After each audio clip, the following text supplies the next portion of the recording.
Hello, my name's Tim Malone and I'm a history teacher. And today I'm going to present a lecture on the Salem witch incident, or the Salem witch trials. And I sort of title this, Reasons for Spending Time on the Salem Witch Incident. Because historically speaking, it's a small event.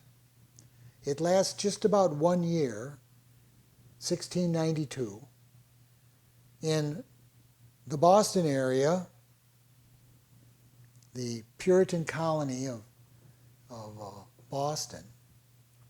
And some 19 people are executed for witchcraft. A couple of hundred are implicated. And it's rather quickly repudiated after its passing. Now, again, as I think I've said before in these lectures, I have 30 different history textbooks for freshman year American survey classes in college. And all of them mention this incident. However, some of them, it's one paragraph or two paragraphs, which when you think about the scale of the event, it is appropriate. It's not a huge historical event. However, again, it's in every textbook. And whoa, has it ever had cultural resonance in the history of the United States? Everybody knows about it. And I like to think that it's a way, a portal into making some more substantial and profound insights into history generally and American history. So, why spend time on this small event? Well, first off, it's interesting. Now, if you remember the lecture that I gave about history, the first lecture in this series, we talked about the fact that one of the aspects of the general study of history is that historians and the public at large, one of the things that propels history is it's interesting. It's inherently interesting. I posited that human beings are naturally interested in the past. And the Salem witch incident is interesting. It's a small historical event, but it brings up several important points about history and about American history. For one, it brings up the problems, the general problem of witches and magic in history. Now, as we talked about when we talked about in our lecture on history, history is commonsensical. It's empirical, just the facts, ma'am. History is logical and scientific and commonsensical. It's a limiting viewpoint. But, historians have the same view as our courts do, right? Our courts, our law courts, right? And it's interesting because, of course, the witches in Salem will go to trial. And we'll see that one of the things that is the result of these trials is that spectral evidence is hereby rejected by American courts. You can't say in a court, the devil made me do it. You can't say, there's a spirit hovering over in the corner right there, Judge, making me say these things. No, you can't do it. One of the results of these trials. And rightfully so, right? I don't want to be convicted by the testimony of somebody who says the devil's telling them that I did something. There's rules of evidence in our courts, and there's rules of evidence in history. They're not perfect, the rules of evidence. But historians have to go by the rules of evidence. There's no magic in history. Now, there's a history of magic, of course. We're going to talk a little bit about that. But there's no magic. Why study the Salem witch? Well, it happened in the Puritan colony of Massachusetts Bay. So it's informative regarding Puritanism. The lecture just before this was about Puritanism and the impact that Puritanism has had on American history. These witch trials were part of the dark side of Puritanism, the dark side of the shining city on a hill. They may have founded Harvard, but they also hanged witches, the Puritans. The two sides of Puritanism.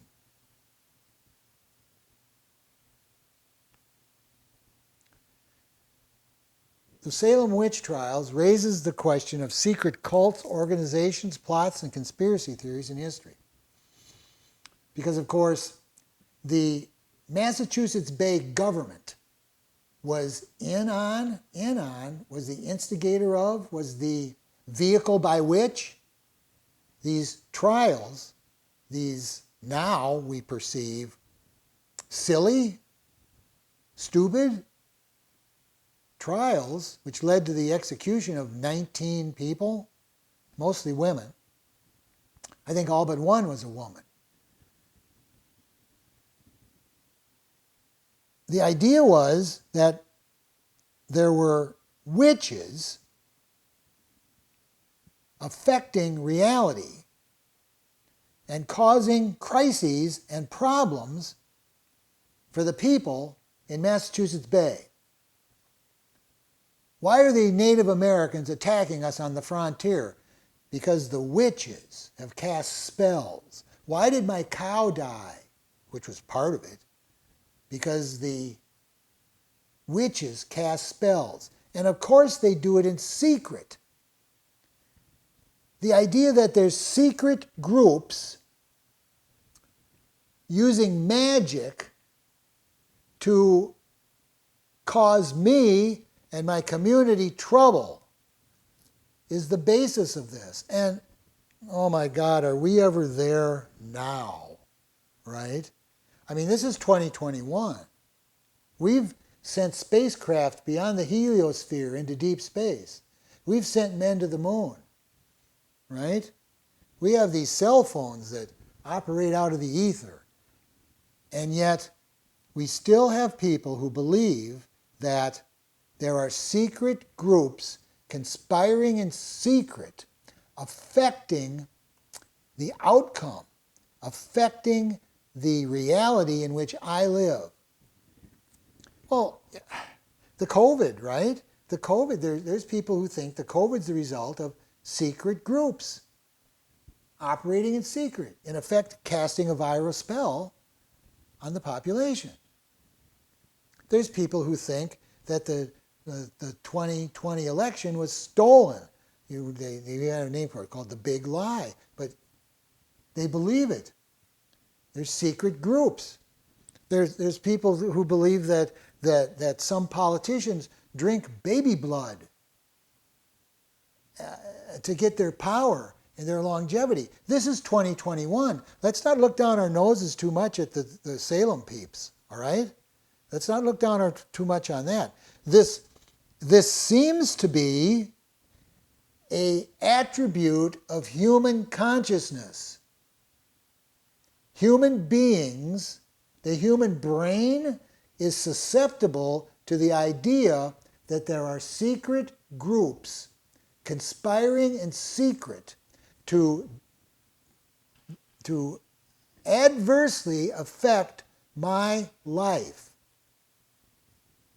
Now, of course, sometimes there are secret groups, but as a historian, it's rare. And most historians believe that there were no witches at Salem.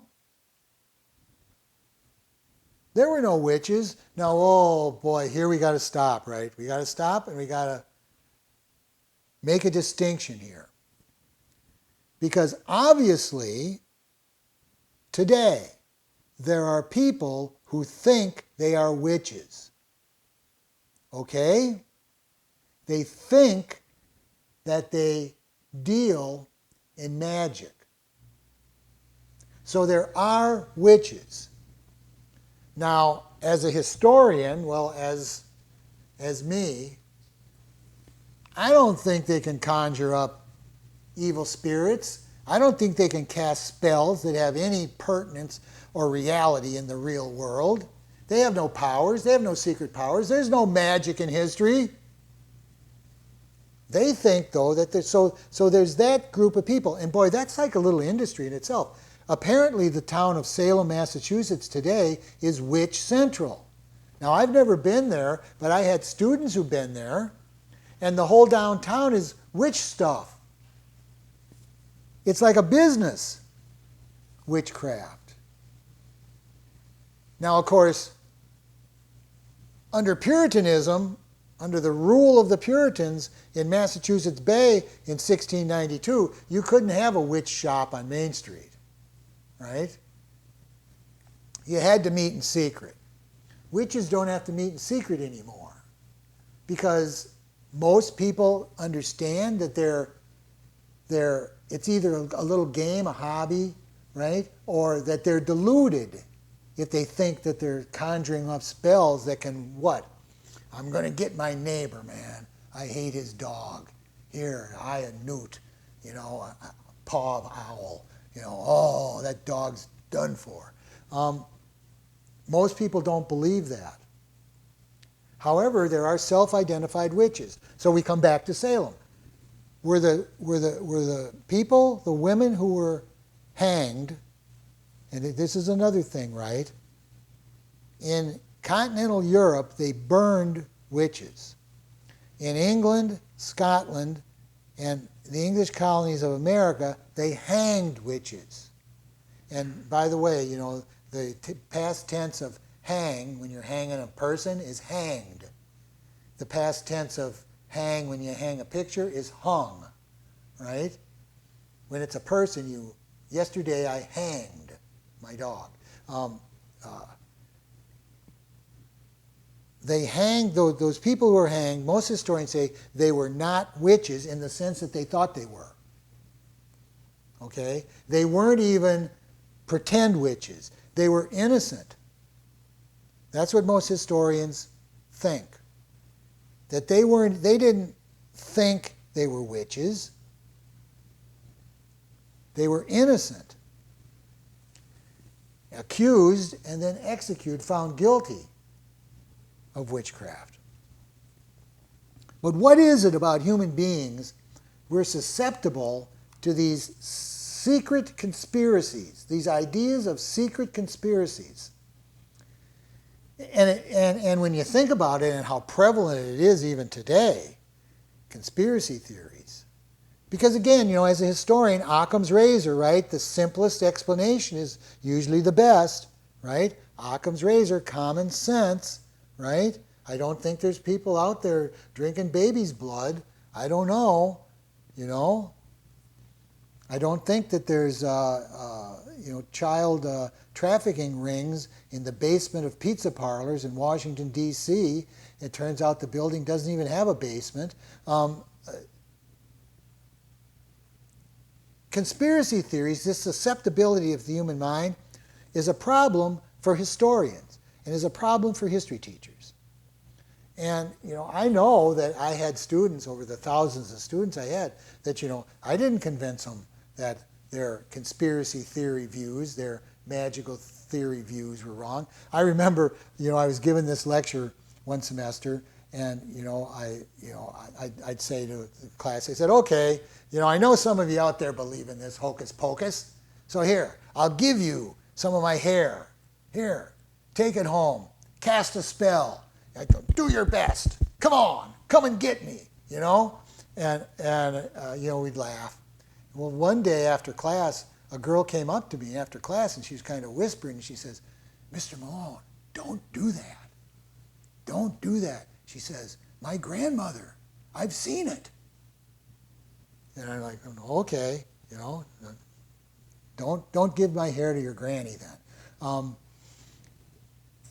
It's kind of common, right? I don't know. Do you believe in magic? I don't.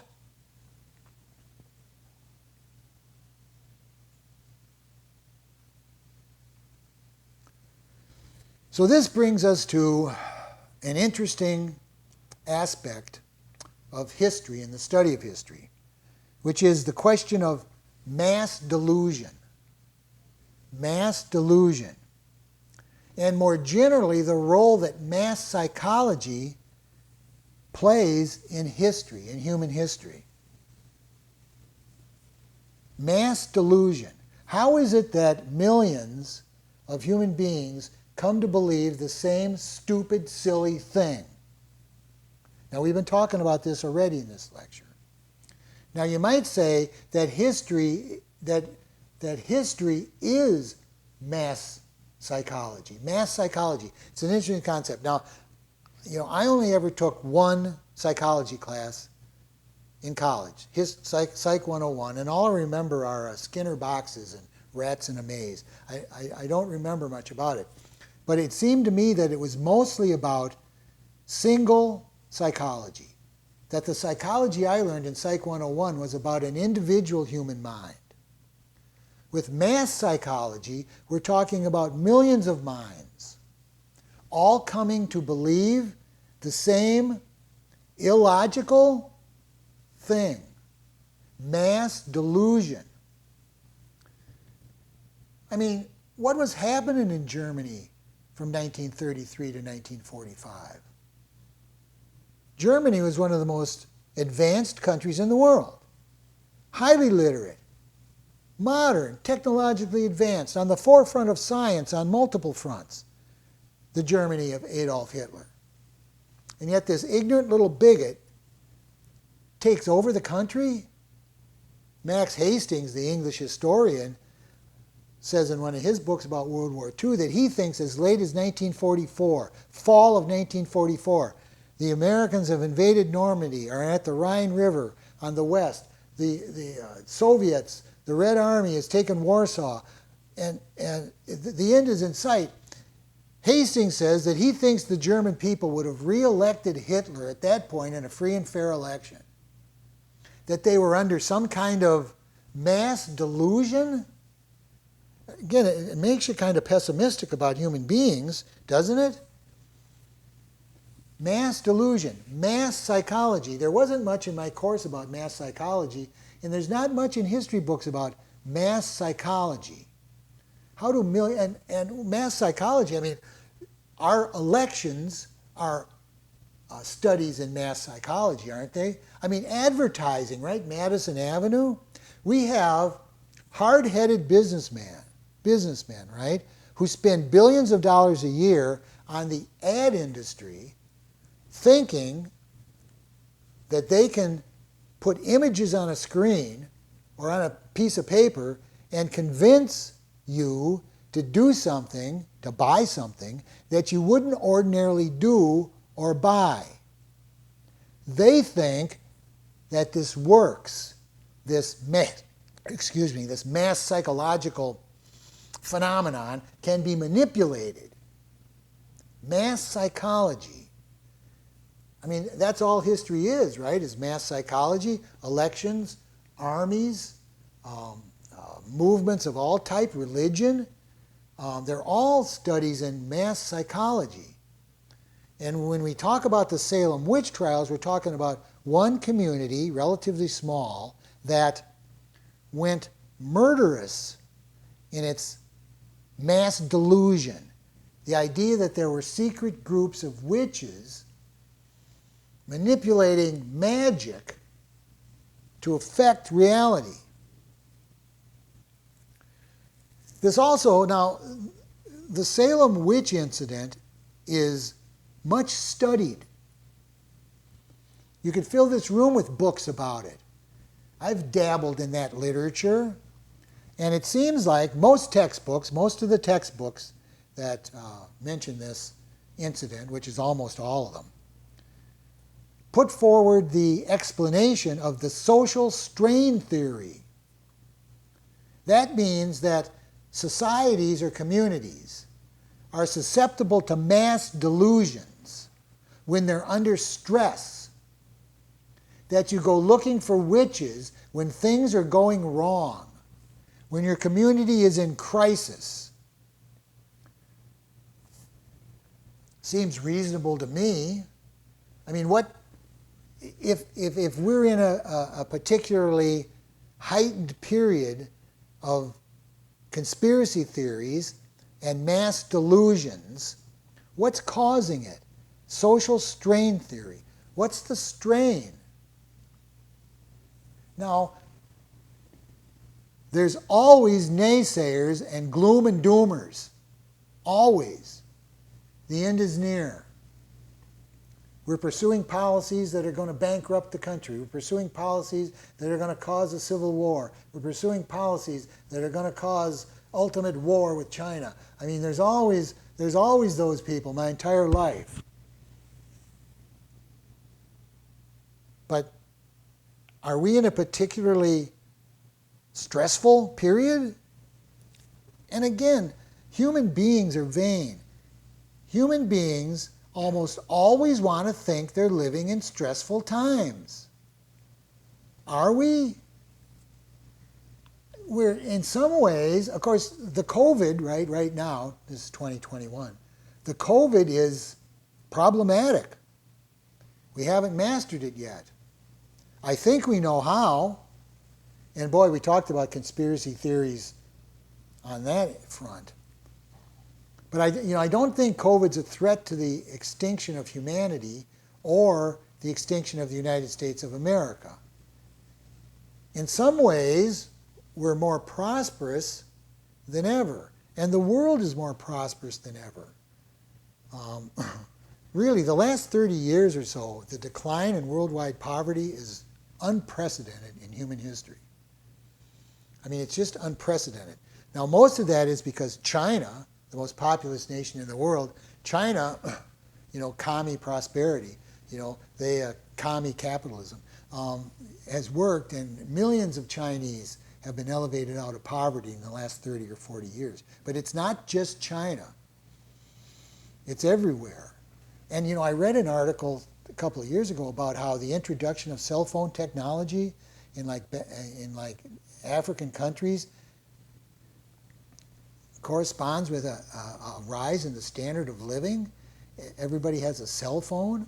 I don't know, it was like because you have access to how to avoid dying of malaria. Oh, there it is. It's on my phone. I don't know. So what I'm saying is that every age thinks that they're living in a stressful era. So every age goes looking for scapegoats, because that's what these witches are. They're scapegoats, right? They're an excuse.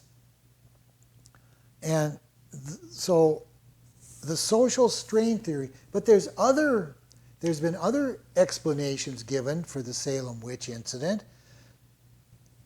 And here's a book, Godly Zeal and Furious Rage. It's about witch hunting in Europe, but a lot of it's the same, by Quaife, 1987. He says 40 interpretations of what causes witch hunts have been offered up. Recent work on nutrition and pharmacology. Now, most of you have probably heard this, right? That the people in Salem were drugged by something. Suggests that the craze resulted from the deliberate or unknown ingestion of drugs by the alleged witches or their accusers. In other words, there's natural hallucinogens, and they include. Then I'd always go in my class. I'd go, wait, I'm not going to tell you students what natural hallucinogens are. But they're belladonna, mandrake, henbane, thornapple, and every so often you get theories that the most recent one was mold on rye bread, that a crucial element of the Salem community was tripping. They were seeing things. They were hallucinating. They were seeing the devil. Now again, it's hard to prove in retrospect. And again, most historians seem to go back to this mass psychology, mass delusion, social strain theory idea. There's also the theory, that the government did it. I mean, who wants scapegoats more than the government? And 1692, was the beginning of the long series of wars between the French and the English in North America. 1692, when William and Mary come to the throne in England, and in the throes of the Glorious Revolution, and of course William's Dutch and hates the French, and it's the beginning of this 125-year struggle between the French and the English for world domination. And so the French and their Indian allies start attacking the frontier of the Massachusetts Bay Colony. And so there's war, there's poor harvests, there's social strain, and so people go looking for scapegoats. But again, that's not the only explanation of what was going on in Salem.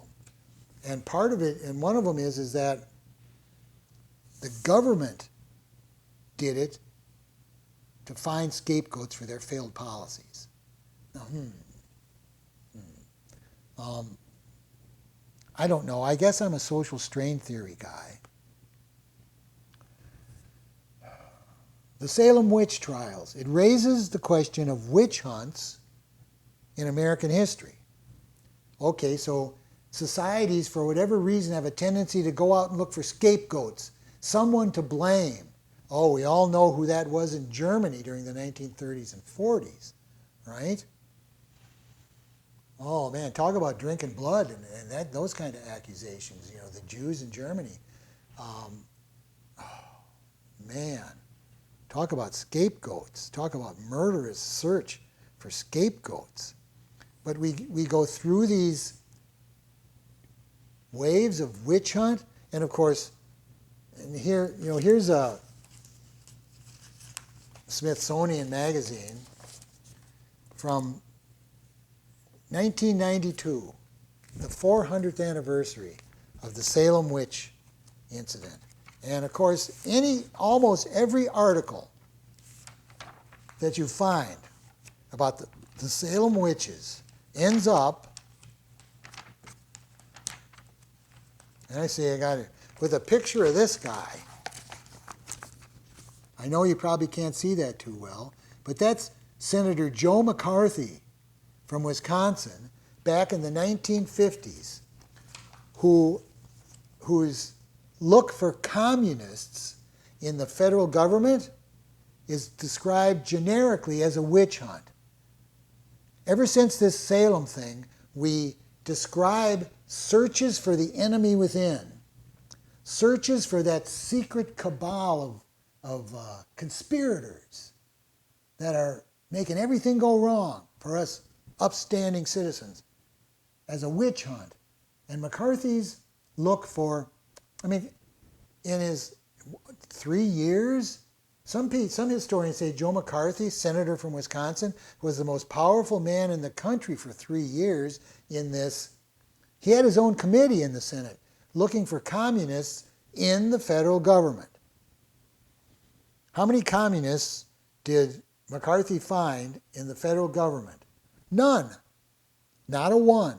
But he held the attention of the country with his lies and his trumped up charges.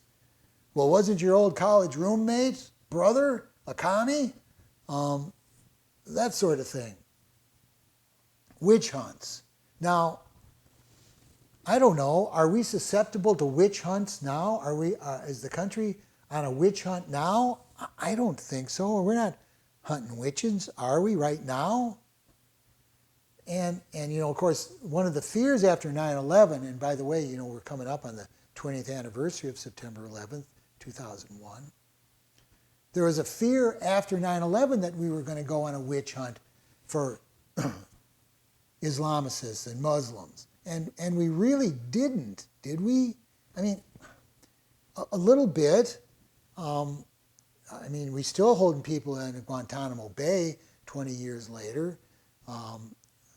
We're just gotten out of Afghanistan 20 years later. But I don't know, we didn't go to Afghanistan looking for witches, or did we? I don't know. I tend to think, because at the time, 9/11, I thought, oh, here comes a witch hunt, right? No, there really wasn't one, was there? Maybe I'm wrong about that. I know there'd be people who vehemently disagree whether we engaged in a classic witch hunt after 9/11. Are we still susceptible to witch hunt? And I want you to be informed, right? I want you to ask that question as we move forward, right? And be, is this a witch hunt? Are we looking for the enemy within in order to scapegoat, in order to deflect blame? Because it seems to be a natural human response, the search for scapegoats. Certainly the McCarthy thing, I think, deserves the term. And then finally, what perhaps shouldn't be finally, is the Salem witch incident raises the matter of gender in history. 19 executed, 18 of them were women. And of course, the man who got executed was because he stood up for a woman. That's usually how men get implicated in these witch hunts. From that era is somebody says, your sister's a witch, and he says, he is not. And then, of course, okay, you're a witch. And that's how witch hunts go. And, I used to make a joke with my classes. I'd say, now that you've had this lesson, right, when the mob with the torches and the pitchforks comes to your door in the middle of the night, knock, knock, knock, yeah? We're going out looking for the witches. Join us. Come. We're going to get those witches. They're the cause of everything. I said, you're going to say, now, wait a minute. And you're going to run down in the basement to your safety box and get out the notes for this lecture, which of course you've preserved in a safety deposit box. You're going to run up and say, oh no, you guys are suffering from a mass delusion. And of course then what is it? Well, get the witch. I mean, that's how witch hunts work. If you don't join, then you're a witch. It brings up the matter, and like Linda Kerber and Mary Beth Norton, two of our most famous women historians and historians of the women's movement and the quest for women's equality. Both of them, after several stellar books, ultimately ended up in Salem studying this incident. It seems like feminist historians always end up at Salem. What was going on? What role does this event play in the quest for human rights, for women's rights? Because, of course, the women were the ones accused of being witches. The men were the victims. What role has the idea of witches and witchcraft played in the historical oppression of women? That male-dominated societies think of women as secret conspirators, mediums to the alternate reality, the girlfriends of the devil, because that was part of the Salem thing, right? The devil seduces women. Women have sex with the devil. That was part of this Salem thing. That was one of the accusations. And this brings up the idea of women's history, which, of course, over the last 40 years has risen to some prominence, rightfully so. Misogyny, the hatred of women, and, of course, the rise of the feminist movement, the women's rights movement. And again, prominent feminist historians gravitate towards Salem. And rightfully so, I think. Yes, the witches are evil women. And, of course, women are weak and therefore more susceptible to temptation by the devil. The Salem witch incident, there's broader implications you can draw. And there's lessons for today. There's lessons for today. I'd like to think that the United States today is not susceptible to witch hunts, to the elevation of conspiracy theories to fact. But I don't know. The struggle continues. Thanks for watching this lecture on the Salem witch incident. Please join me next week for our episode on the coming of the American Revolution. If you don't want to miss an episode, hit the subscribe button, which allows us to create new content. Thanks to all of our current subscribers, and I'll see you next week.